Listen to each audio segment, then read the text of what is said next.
Welcome to our channel. Today we're going to show you a 2022 Nigerian war drama film called Badamasi, Portrait of a General. Major spoilers ahead. Sit back, relax and be entertained.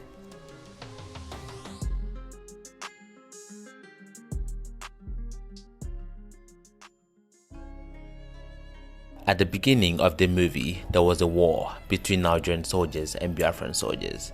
A boy is introduced in the movie named Ibrahim Badamasi Babangida, whose parents died at an early age. He lived with his grandmother.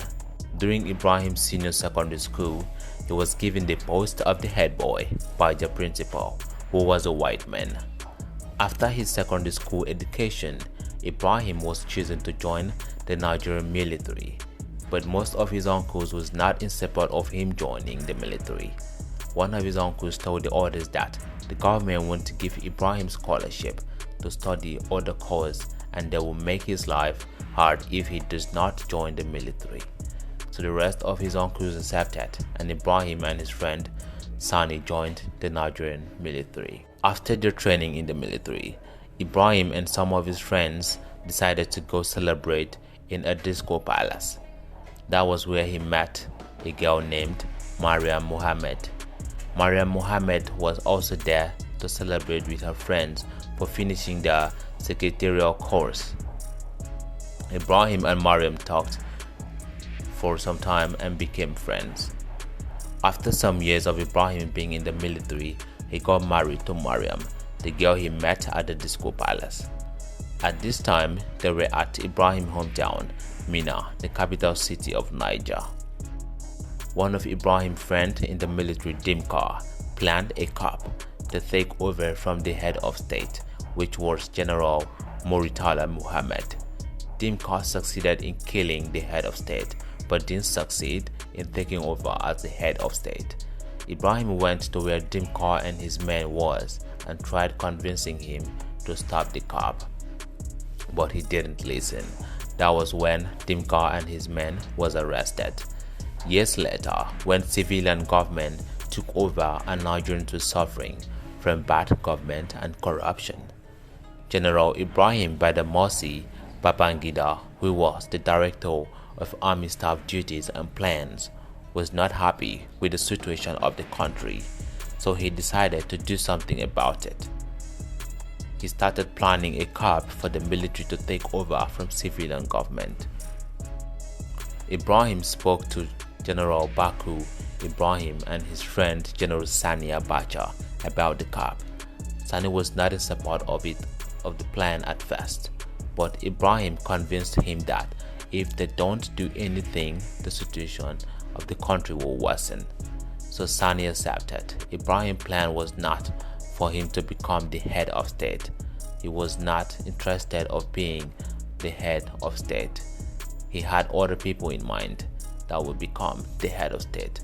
All he wanted was to become the chief of army staff. They went ahead with the coup. He was supported by some military men. Ibrahim's plan was for there not to be bloodshed, but was not possible. In the process of the coup, General Ibrahim Baku was killed. They succeeded in taking over. Major General Muhammadu Buhari became the head of state and Commander-in-Chief of the Federal Republic of Nigeria. Ibrahim Babangida, on the other hand, became the Chief of Army Staff, and Major General Tunde Idiagbon became the Chief of Staff of Supreme Headquarters. Bashirun Mko Abiola, a publisher, businessman, and philanthropist, who also supported them during the coup, started talking to Ibrahim about them taking over from the current head of state. Ibrahim Babangida was not in support of it and reported it to the Major General Muhammadu Buhari through a written letter because he was not allowed to see him. Ibrahim Babangida noticed that the head of state, Major General Muhammadu Buhari, and other leaders are closing in on him. General Sani Abacha, Ibrahim's childhood friend, advised him to take over. Ibrahim accepted on the condition to leave after 4 years and hand over to civilian government. and during the coup, he don't want bloodshed, but a peaceful coup. Sani tried telling Ibrahim that there can't be a coup without a bloodshed, but Ibrahim said he wanted a peaceful coup. They went ahead to plan the coup. Before the coup, Ibrahim took his family to his hometown, Minna. When all this was happening, Ibrahim didn't mention the coup to his wife until the night he wanted to go back to Lagos for the coup, that he wrote a letter to his wife concerning the coup. Ibrahim was able to succeed in the coup with no bloodshed, and he took over and became the head of state and commander-in-chief of the Federal Republic of Nigeria. There was a meeting among the leaders where Dr. Chukwukongu, Minister of National Planning, stated the issues Nigeria is facing. They tried to look for solutions to solve the problem. They banned the importation of rice and beans and declared economy emergency. There were hunger, and it really affected the citizens of the country.